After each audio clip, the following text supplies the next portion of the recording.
गांव के बाहर स्थित पुरानी हवेली, जिसे भूतिया हवेली के नाम से जाना जाता है, हमेशा से लोगों के लिए एक रहस्य और डर का स्रोत बनी रही है। हवेली के बारे में कहा जाता था कि वहां रात के समय अजीब आवाजें आती थीं और जो भी व्यक्ति वहां जाने की हिम्मत करता वह वापस नहीं लौटता। इस डरावने माहौल ने गांव वालों को हवेली के पास जाने से रोका, लेकिन एक साहसी युवक अर्जुन ने तय किया कि वह इस भूतिया कथा का सच्चाई जानकर रहेगा। रात का अंधेरा और चांद की धीमी रोशनी हवेली की भयानक छटा को और बढ़ा रही थी। अर्जुन ने हवेली की ओर अपना कदम बढ़ाया और जैसे ही वह दरवाजे पर पहुंचा, उसे ठंडी हवा का झोंका महसूस हुआ। उसने दरवाजे पर पहले खटखटाया, लेकिन कोई जवाब नहीं मिला। उत्तेजना और डर के बीच उसने दरवाजा धकेलकर अंदर प्रवेश किया। हवेली का अंधेरा और दीवारों पर जाले उसे और भी भयभीत कर रहे थे। अर्जुन ने अपने मोबाइल की टॉर्च जलाकर चारों ओर देखा। तभी उसे एक गहरी आवाज सुनाई दी, यहां से जाओ। उस अजीब आवाज ने अर्जुन के दिल की धड़कन को तेज कर दिया, लेकिन उसने खुद को समझाते हुए आगे बढ़ने का निर्णय लिया।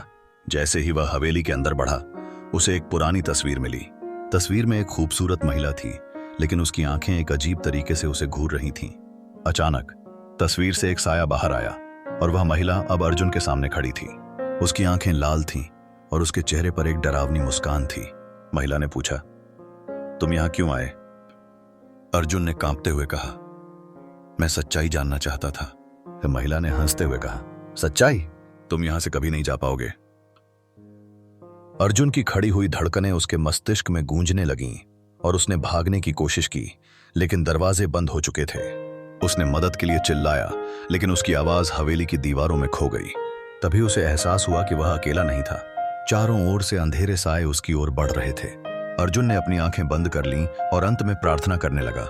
जब उसने आंखें खोली तो वह फिर से उसी पुरानी तस्वीर के सामने था, लेकिन अब वह उसके अंदर कैद हो चुका था। उसकी कहानी आज भी गांव के लोगों की जुबान पर है। एक वक्त पर वो जिस हवेली से डरते थे, अब उसी हवेली का हिस्सा बन चुका है। हवेली अब भी खड़ी है।